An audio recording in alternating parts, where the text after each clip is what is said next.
And if we consider it, if there's women listening, and I'm sure that there are, I shouldn't say if there are, because there was we used to have a way to measure who was watching this show, and I just assumed it was cranky old dudes like myself. But actually, most of my listeners were women in their 40s. I had a lot of listeners. We got rid of that system. I don't know. I don't know what the composition of the audience is now.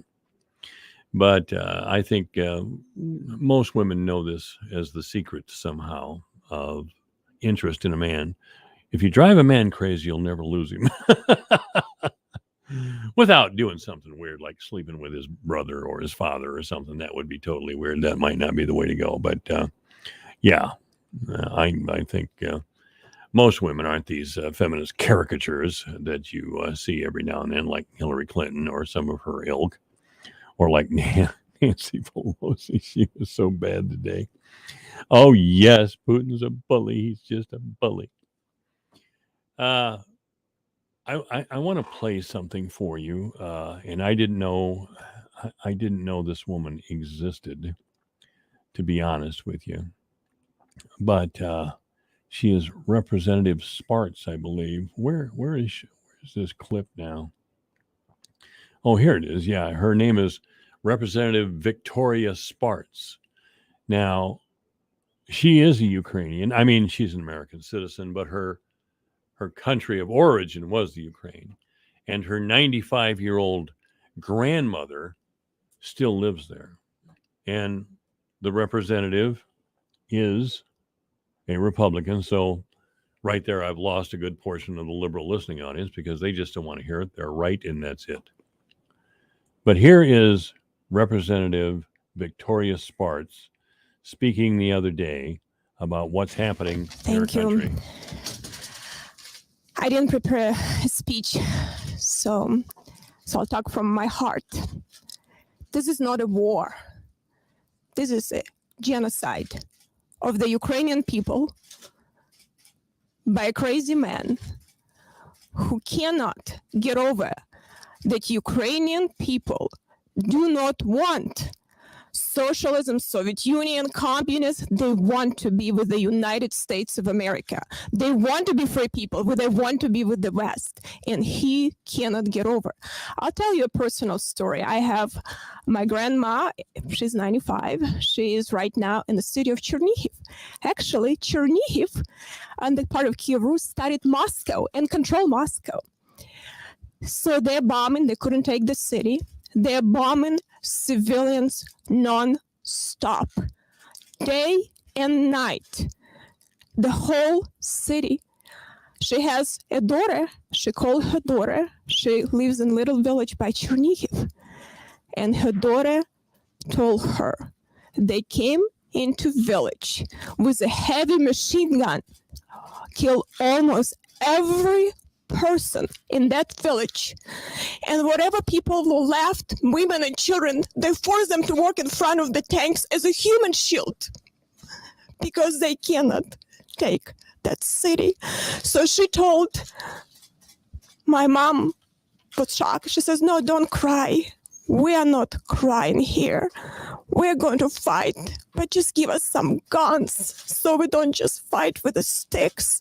This woman was born in Russia, in Far East. She's a Russian-born woman. And they're killing women and children. They doing the bombs, vacuum bombs, carpet bombs. They are using illegal weapons. They now have special groups that trying to kill women and children, try to expect Western Ukraine. I called my friend and she said she was able to get out. Her friend was trying to get out. She saw a woman in the gas station get shot with her children with machine guns. So she stayed in the city. They're leveling the cities to the ground, destroying the people. They're slaughtering them like animals. They're killing the people. It is not a war. It's a genocide because we have a crazy man that believes that he has the whole world hostage. And then we have a president that talks about and doesn't do things. And what is he going to wait when millions die? Then he is going to do more? We have not just a moral duty. We are the leaders of the free world. This is going to be the biggest genocide that ever this world experienced. And they're not asking them to fight for us, but they ask us to help, to become serious, that they have ability to defend themselves.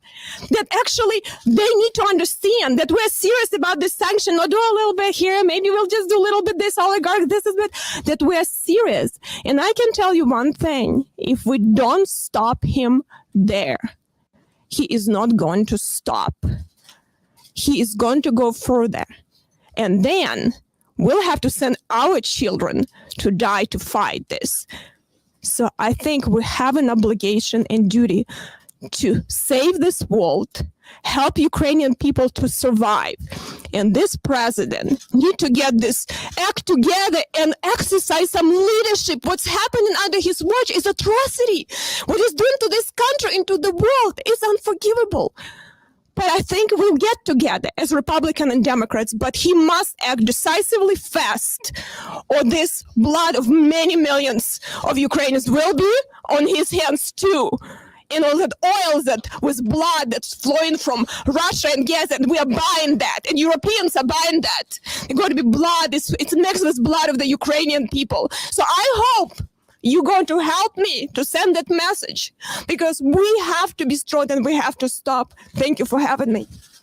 That's Representative, wow. That's Representative Victoria Spartz, Republican from Indiana, who obviously has roots in the country of Ukraine. I stand in awe of her and her courage.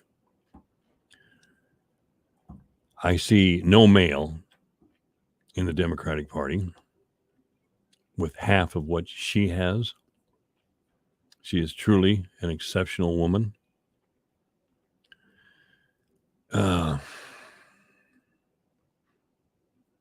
Yeah, the world as it is.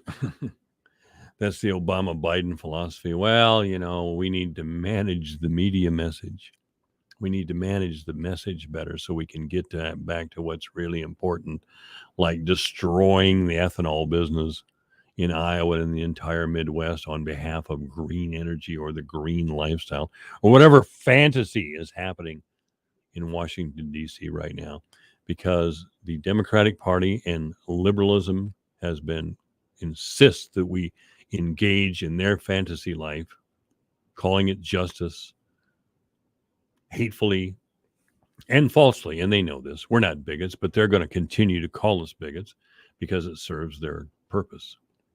I want to remind you again that in 2015, Ukraine, and I can't pronounce her name, I apologize. In 2015, a beautiful young woman from the Ukraine entered an international beauty contest. That woman this morning joined the Ukrainian military and will report for the fighting. Maybe she thinks death before dishonor. The sight of that brave Volensky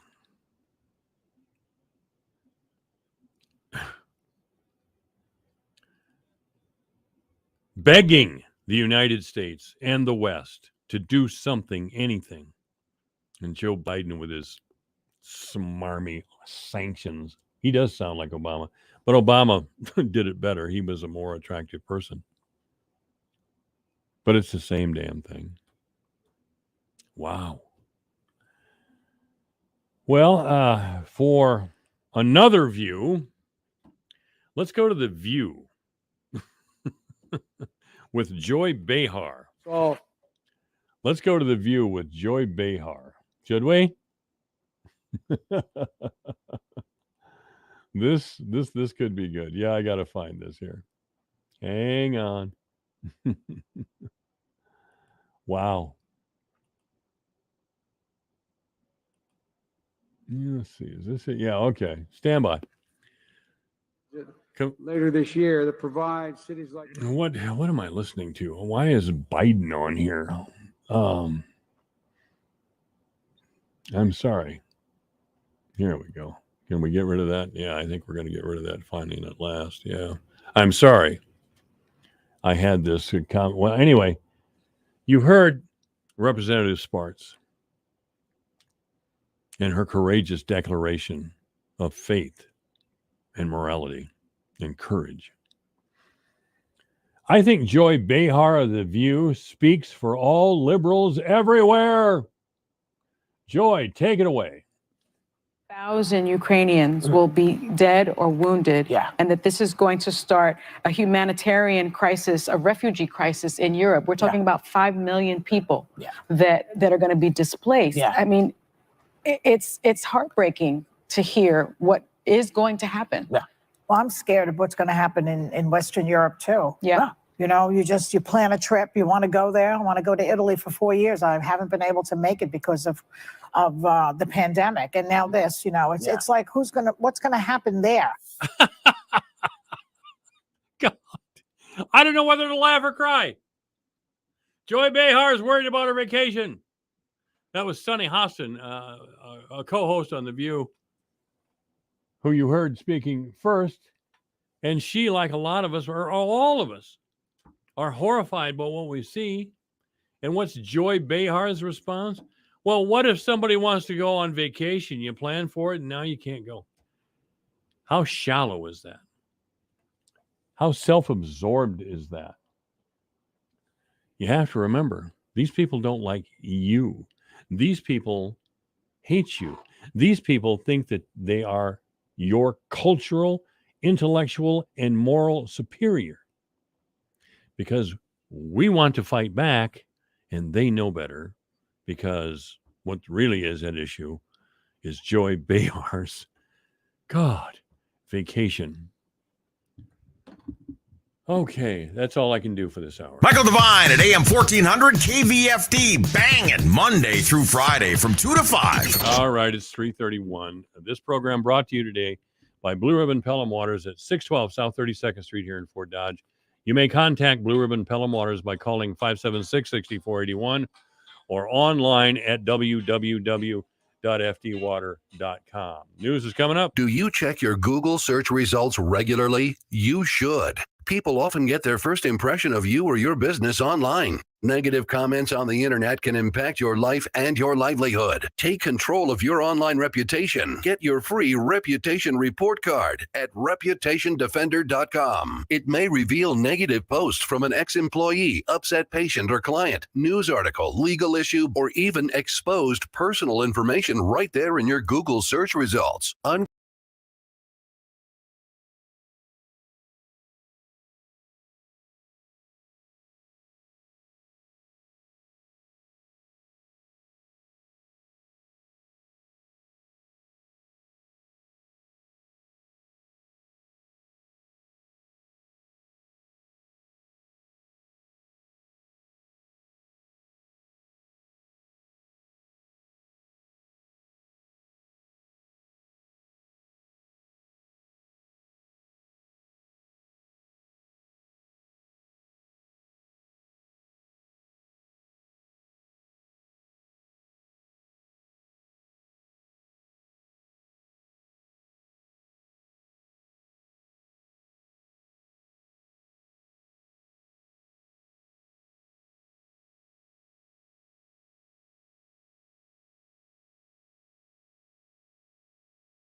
quarters at 707 3/4. December corn up 17 1/2 at 624 3/4. March soybeans up 61 1/4 at 1705 1/2. May up 53 1/4 at 1690. July up 46 1/4 at 1662 3/4. November up 41 1/4 at 1477. Soybean meal up 8.80 a ton at 463.70. April live cattle down 70 cents at 140.52. June down 65 at 137.05. March feeder cattle down 145 at 156.27. April down 220 at 159.80. April lean hogs closed up 270 at 106.20. June up 335 at 116.77. From the Hawkeye Farm Show, I'm Dwayne Murley. Hi, I'm Randy Feenstra. It's hard to believe that my team and I have been your voice in Congress for over a year. Despite all the challenges we face, we continue to deliver on priorities that we all care about. I voted to protect the unborn, worked to secure our nation's borders, defended our Second Amendment rights, and supported Iowa family farmers. This year, my team and I will keep fighting for you and your families. My office is ready to help with any issue with the federal government. In our first year, we helped hundreds of Iowans with Social Security payments, passports, Medicare, and honoring our military heroes. If you or someone you know needs help dealing with the federal government, contact my office at 202-225-4426. You can also visit us online at feenstra.house.gov. I'm Congressman Randy Feenstra, and I look forward to talking with you soon. Paid for by official funds, authorized by the House of Representatives. Why just listen to the Divine Intervention Show when you can watch it? The Blue Ribbon Pelham Water Studio is now streaming video. Check out the show Monday through Friday, 2 p.m. to 5 p.m. on our Facebook video stream. Michael Devine, the mayor of Manville. It's a fancy title for a part-time job. Michael Devine at AM 1400 KVFD. Well, actually, this is pretty much a full-time job. I do my own producing, my own scheduling. I sing, I dance. I'm really multi-talented. Jack of all trades. Yeah, something like that. David Ferrick, the city manager of Fort Dodge, is with us. Thank you, David, for being here. You're welcome, Mike. Good to be here. So we had a big city council meeting last night. A lot of things were discussed. There were a lot of things discussed. It was a short meeting, though. We had a workshop ahead of time that took about an hour, and then we had about a 20-minute council meeting. Well, there's still a lot on the table. There was quite a few items. Let's go through the list. Now, God, all of a sudden my mind went blank. I'm going to depend on you, David. My mind has been going blank frequently lately. So, the workshop, we had to highlight or the annual or biannual report of the Historic Preservation Commission. So we gave their report, which is good. They're doing a lot of cool things and a lot of it could be something very interesting happening with Sacred Heart, the old church. That'd be really neat. But we got to get some work done on it first. What sort of stuff are we talking about? Well, I mean, there's try to reuse it. There's a place in Dubuque. Can't think of the name of it. St. Joseph the Worker. No, it's not. Dubuque was a pretty. I've been to. Julie was from Dubuque and still lives there. But there's a lot of old Catholic churches there. Yeah, a lot of old Catholic churches. Mm-hmm. And there's one that was been reused as a community center, and they're kind of using that as the inspiration, the Sacred Heart Committee, on what could be used for that facility. Really? So hopefully it goes well and it can be done. It's not too expensive to get the thing operational. We'll see about that. So then we had a workshop on water main breaks, because we've had quite a few water main breaks over. Yeah, we've had over the past 17 years, there's been 3 years where we have like almost double the water main breaks. Typically we have about 30, and then 2005, 2014, and then 2021 we've had over 50. And we're trying to see what the root causes of that are. I mean, 2005 is when we brought on the 2 water towers, so the pressure went up. So we're thinking, the increased pressure probably just exposed our pipes that were weak anyway, so they broke. In 2014 we had a combination. We had some changes at the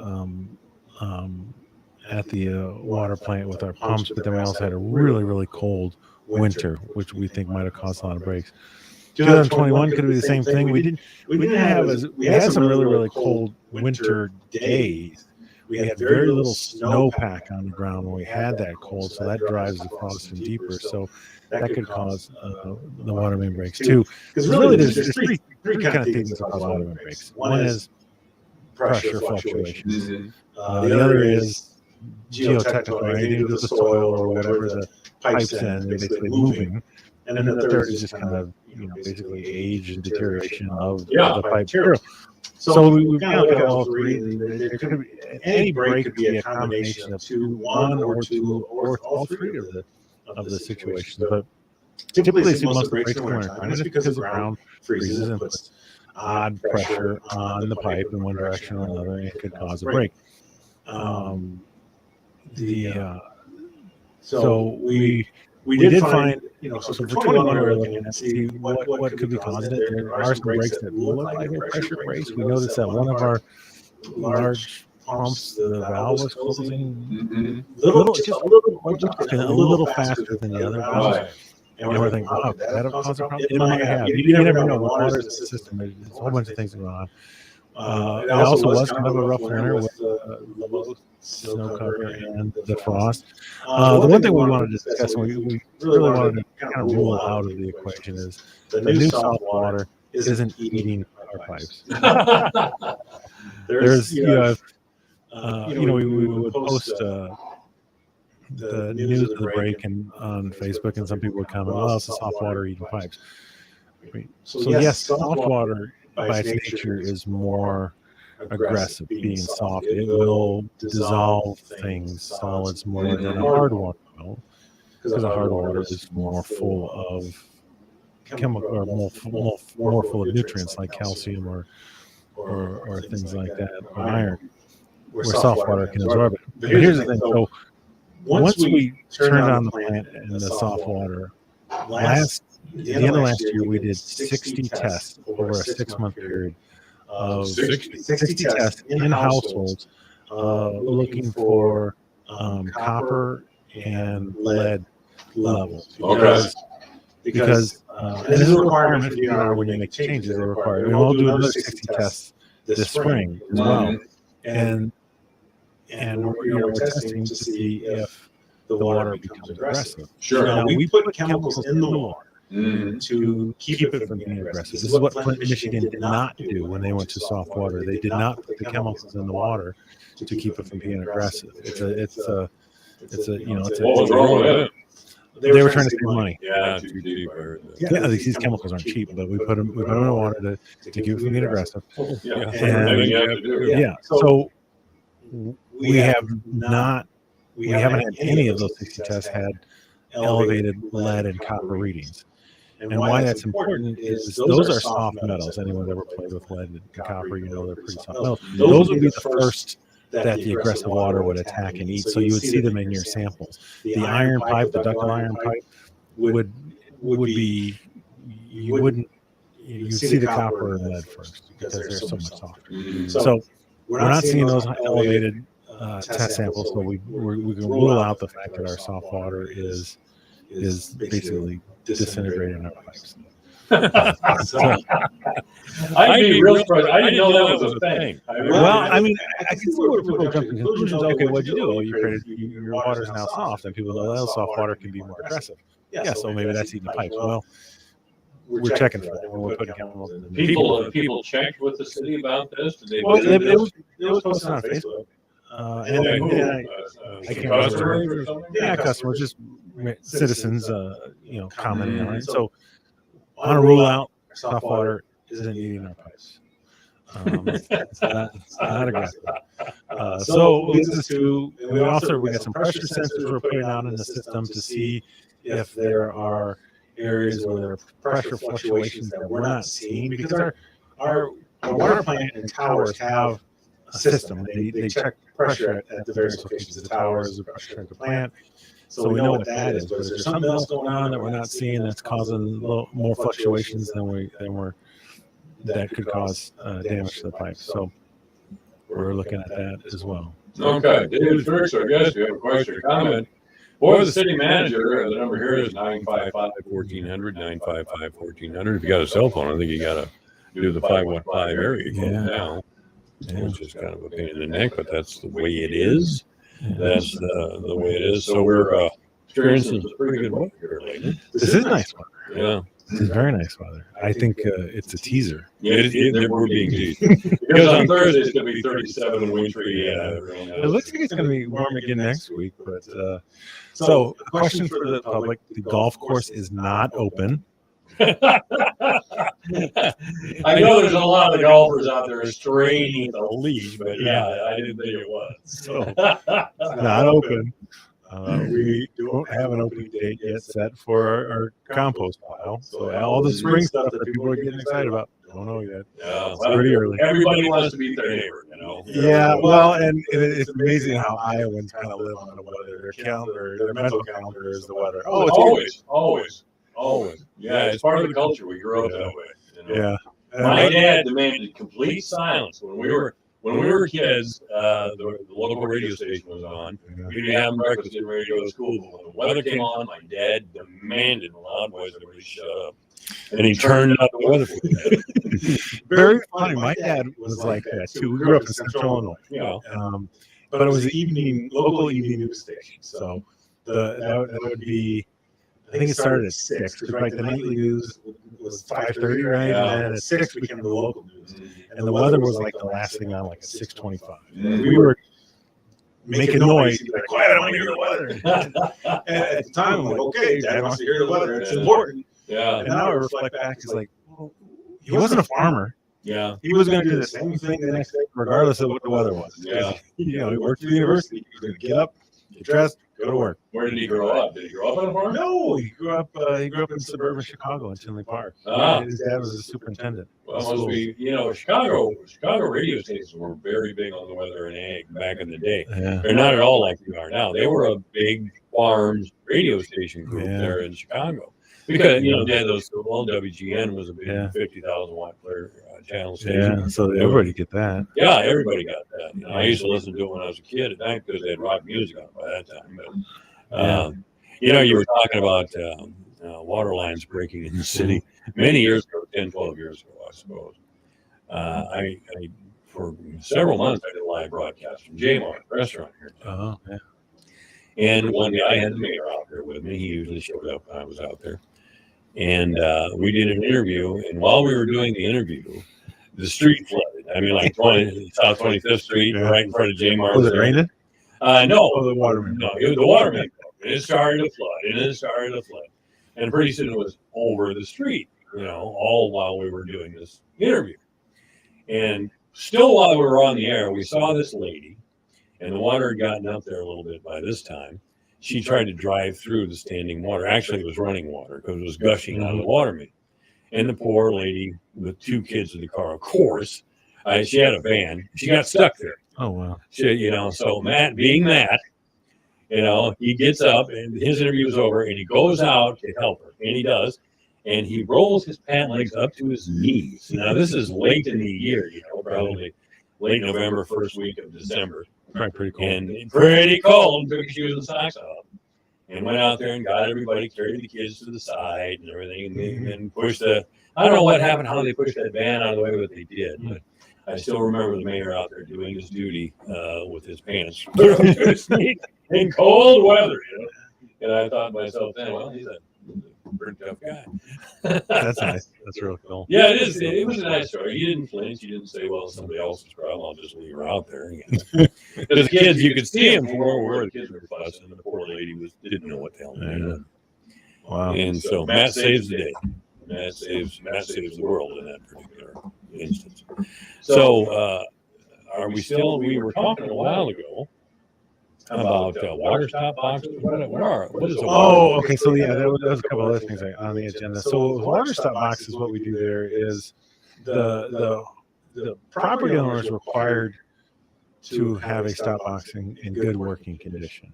A stop. And that's a shut-off valve. I know it's a term we use. A water stop box is a shut-off valve that's in the yard. If you ever go, usually in the yard, you'll see it's a circular metal disc.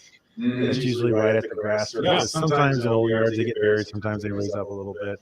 That's an actual shut-off valve. So typically when somebody doesn't pay their water bill and they're delinquent, if they don't make their payments after whatever 60 days or so, they get shut off. Okay. And that's what we do. And typically what happens is when we go to shut off, if the valve won't go off, then we require the owner of the property to fix it. Some owners of the property won't go through the effort of fixing it, so then we fix it and then charge them. And if they don't pay the charge, we then assess it on the taxes. No, it's just- Yeah, I know. It's cool. If they just paid the bill. Just, yeah, that's right. They just paid the bill. So, other good story, we approved the contract for the So before we get off reconstruction. the shut-off valve, did we make some sort of decision on repairing these things? Or what Yeah, I did think we we approved assessments on a few of them. do? Assessments? Yeah, so what the council has to do is have a hearing, Yeah. and then, for the list of valves that were repaired, but the owner didn't pay, Yeah. we then assess it on their next Oh. round of taxes. So, but before the city council can put assessments on a taxes by law, they have to hold a public hearing. So they hold the public hearing, and then after that, they can vote on adding the assessments. You'd be surprised and amazed by this, really. But a lot of people think I'm with the city somehow. You're with the I'm city. I'm a high city official. Yeah. And one of these people is, hey, tell your guys down there at the city this or that or the other thing. They always tell me this. I go, well, I can tell them, but what am I, what do I have influence? I don't.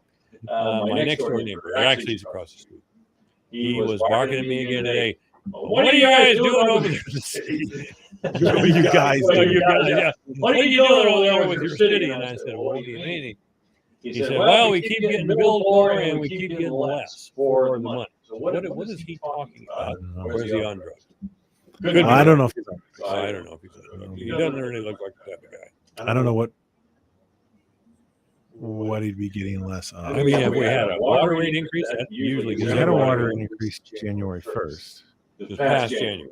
Yeah. So how big was that? Yeah, so he probably would have got his most recent bill would have had the increase on it. I think it was 3%, 4%, Okay. something like All that. right. So yeah, that would have been on the bill that he probably received, dependent. So it'd be near neighbor. So yeah, I think that would have been this cycle. Okay. In about last week and a half, maybe. So what can I tell him as a city representative? What can I tell? Why was the 3 to 4% rate? Why was that necessary? So this is complicated, Mike. So typically we need about 3%, assuming usage doesn't grow. Our costs usually go up about 4 or 5% just with inflation. Of course, now everything's going up like crazy, but that's affecting everything. And our ability to pay for chemicals is going up. And so our water costs have increased. When we initially planned the water plant, it was supposed to be open about a year and a bit earlier. So we set the rates for 3 years that the last rate would take place. Basically, it was January of 21, not 22. But with the plant being delayed, council passed a resolution basically stopping all rate increases until the plant was done. So there was a rather significant increase that came into effect in, I want to say, May, June of 21. Yeah. That was about 10-ish% increase. And that covers the cost that it costs to make the salt water now. Mm-hmm. So what we did is we fell behind about 2 years in cost of living or inflationary adjustments. Mm-hmm. And so we're trying to make that up. We only did 4%, knowing that it was either 3 or 4%, I think it was 4%, knowing that we're going to have to probably do another one here come up maybe next January. This budget for fiscal year 23 is deficit spending out of the water fund.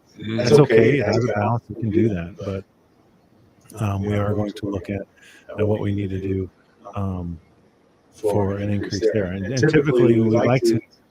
I say we. The council is nobody's ever in favor of a rate increase, but when you have to do them, likes to do them in like smaller annual increments, 2%, 2.5%. It's better than having larger ones less frequently. So we're trying to figure out what that should be that we can have just again more of a smaller incremental increase.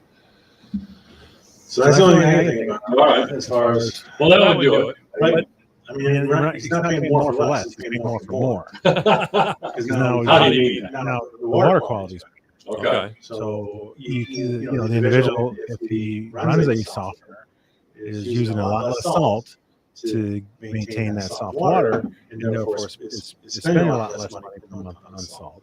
Appliances are going to last longer with the soft water, and so overall, I know the water bill is higher. The overall cost of water and appliances and all that stuff should be less. Yeah. Because hard water is expensive. Yeah, it's not as expensive from the tap, but everything you have to do to soften it, you have to use more. Call Blue Ribbon Calm Water. Yeah, there you go. You can handle your softening needs for sure. Yeah. And it's probably worth mentioning, we did find out there are people that haven't adjusted their softeners. If you have a softener that's running and has been, if you have a softener and you're continuing to use it, you need to reprogram it. You should have reprogrammed it last May. If you have not reprogrammed it, or Pelham hasn't reprogrammed it for you, or the other companies like Culligan hasn't, you need to call them and have them reprogram your softener, because the softener is programmed based on the hardness of the water coming in. Okay. And now that our water is significantly softer, they need to reprogram it. I just had my Blue Ribbon guy there this morning. Good. I get salt from them, which is a heck of a deal, ladies and gentlemen. You should call Blue Ribbon and ask about their in-home salt delivery service, because I've been using it for a few years, and I don't miss all 50 pound bags of solid. I'm getting old. It's the way a young man comes in, he's got some salt in his shoulder. Hey, right there's the handle it right there. Yeah, fortunately now I have a son who can lift 50 pounds and he can carry it down for me. I do too, but like you, my son's out of town. I have a 14-year-old. Sorry, 14-year-old. He can do it. Good for him. I know. As if the Ukrainian invasion wasn't enough, I just got a notice from the Washington Post that Major League Baseball has canceled the regular season until further notice. Oh, wow. They are in a lockout or something. Right? Yeah, not yet, but they will be. Oh my gosh. They're in labor negotiations, and that seems like a more of a negotiating strategy to come out and say we cancel the season. It's a tough position, that's right. But they'll drive fans. They did in '94 when they had that lengthy strike. Yeah. I don't know. Everybody's got a bunch of money now. The major league system has a lot of money. The players have a lot of money. And to hell with us, Just to hell with guys like me who spend their winters looking out the window waiting for baseball to start. The next thing you know, the University of Iowa will cancel baseball like Iowa State did. Yeah, hopefully not. No, hopefully not. Anyway, David Ferrick, it's always a pleasure to talk with you, and thank you for that. You're welcome, Mike. All right, this is AM 1400 KVFD. Michael Devine at AM 1400 KVFD. If you don't listen to him, you suck. Well, I should say so. Yeah, this is AM 1400 KVFD, the voice of Fort Dodge, and surprisingly enough, ladies and gentlemen, this program